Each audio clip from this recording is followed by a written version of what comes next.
Hi, how you doing tonight? Let me start off by telling you, this is my real voice. You're not having a hee-haw flashback. This is the way I really talk. I am from Atlanta, Georgia. I don't live there now. I moved to L.A. a couple of years ago, and I never thought I would leave the South, but I started doing a little TV and getting on the air, and then my kinfolk said, Jeff, move away from there, and can't believe you laughed at that, honestly. What can I tell you is going on with me? I just found out 2 months ago I'm going to be a father for the first time. I'm really excited about that. Thank you. When my wife finds out, she's going to kick my ass, I swear. Now, she knows, believe me, she is going through some physical changes. Now, she is wearing the bra from a Camaro now. You know? Not just for the support, but it keeps the bugs off her blouse. I've been married about 6 years. I love my wife to death. I like women a lot, and I don't know a whole lot about you girls. I seem to know little things. Things like I know if you give a woman a little basket of seashells, they're going to put them on the back of the toilet. I do know that. I don't know why, but that's where they go. They go on the back of the toilet. You never see a toilet on the beach, but you will see a beach on the toilet. And if they don't have real seashells, they buy the fake soap ones, but you're not supposed to wash your hands with them.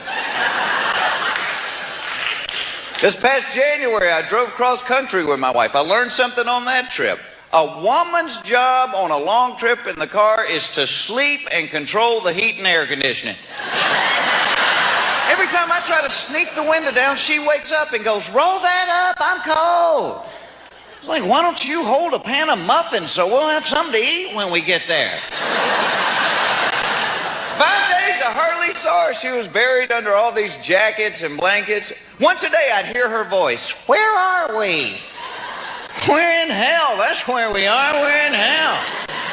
Just crossed the river Styx 2 miles ago.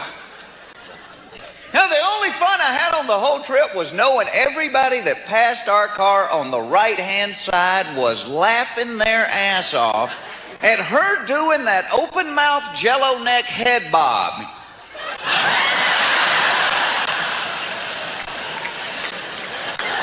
They're laughing at you and you don't even know it. And don't get me wrong, you need a woman on a long trip in the car. You need them. Because they always have food hidden away and they can keep you alive. Well, see, men don't want to stop for food. Men don't want to stop for anything. Because men want to be able to get there, to walk in the front door and go, made it in 5 hours, 18 minutes.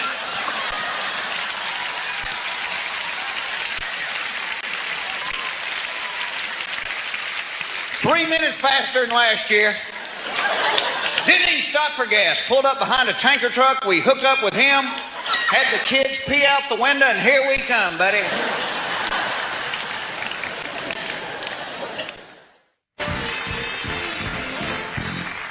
Thank you very much. It is nice to be back here. As Charlie said, I did write the book, You Might Be a Redneck If. In fact, I have to tell you, this summer I was working in Oklahoma. A guy brought one of the books to the show. The book was real beat up, and the guy came up to me. He said, "Sir," he said, "I keep this on the back of my toilet. Would you sign it?" "Well, if you'll hold it, I'll sign it." But for those of you that may not know if you're a redneck or not, they asked me to do a few to try to help you out. Things like if you own a home that is mobile and 14 cars that aren't, you might be a redneck. If you take your dog for a walk and you both use the tree at the corner, you might be a redneck. If you refer to the 5th grade as my senior year, you might be a redneck. If you prefer car keys to Q-tips, you're grown, but you know what I'm talking about. If the most common phrase heard in your house is somebody go jiggle the handle, you might be a redneck. If you've ever taken a beer to a job interview, you might be a redneck. If you see a sign that says say no to crack and it reminds you to pull your jeans up,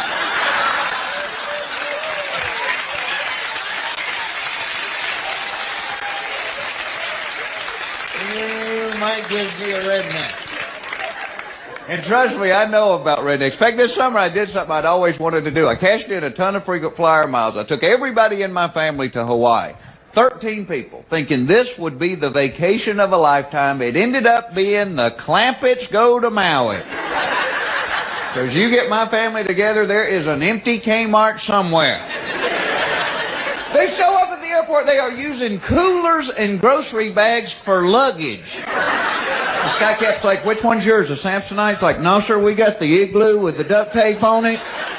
And the 5 Piggly Wiggly bags right there. And on the plane ride over there, the movie they were showing was Homeward Bound, The Incredible Journey. 5 minutes into this movie, my brother turns to me and goes, you know that ain't them dogs' real voice. My sister got mad. Well, thanks for spoiling it for everybody else.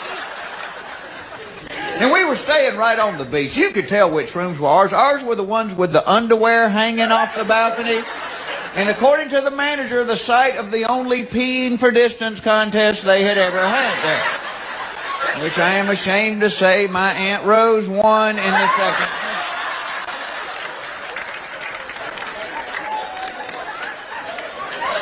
My man, they don't go to hotels much. They stole everything from this place. When you get out of the shower, you are using toilet paper to dry off with because they have the towels in the Piggly Wiggly bag. One day, one of the maids went to lunch and left her cart in the hall. Lord, they were on that like buzzards on a mule carcass. Picked it clean. I asked my brother, I said, what are you going to do with 180 shower caps? He said, Christmas presents.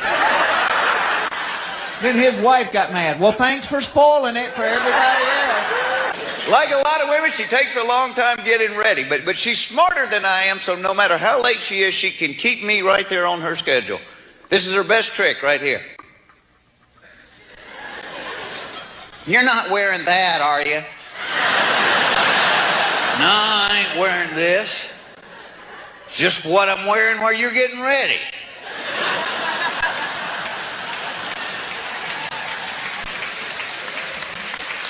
And being a man, we have no idea what's wrong with it. We try on everything we got. What about this? A sweater and a bathing suit. What do you think about that, huh? I got more. Hold on, I'll be back. It amazes me, as little as men know about fashion, girls, you still ask our opinion about stuff. We'll be ready to walk out the door. My wife will say something like, honey, which earrings do you like better, the white ones or the black ones? Oh, hell, I got a 50-50 shot at this.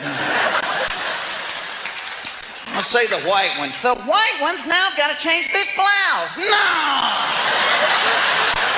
Never leaving this house. Crap, I got to shave again. When we're men, we just don't care as much about how we look. You never see a guy picking up his buddy to go fishing at 5 o'clock in the morning going, damn, Bill, you ain't gonna wear that shirt with them shoes, are you? It's after Labor Day, for crying out loud.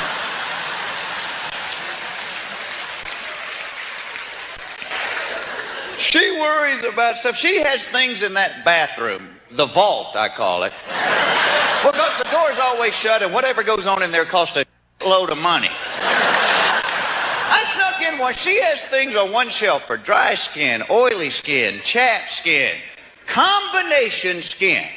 Have you ever known a man with combination skin? I mean, let's say somewhere out on the construction site. Hey, Donnie! Drop the hammer! Come in a trailer.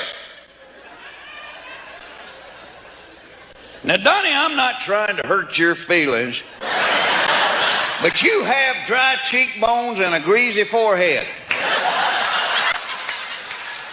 It's combination skin, Don. Well, I didn't want to say anything, but the men been laughing at you and calling you Mr. Flaky Face.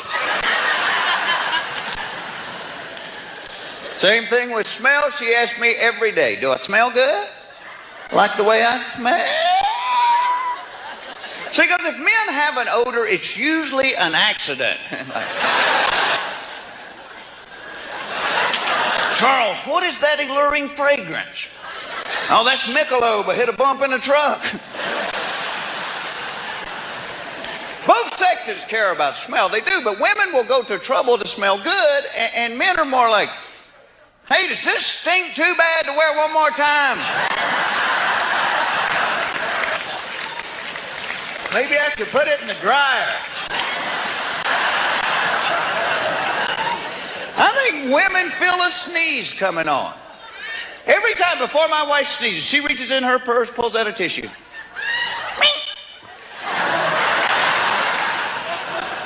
See, men have no idea we're going to sneeze. We could be riding a bus somewhere and be like, oh man, I'm sorry about your shirt.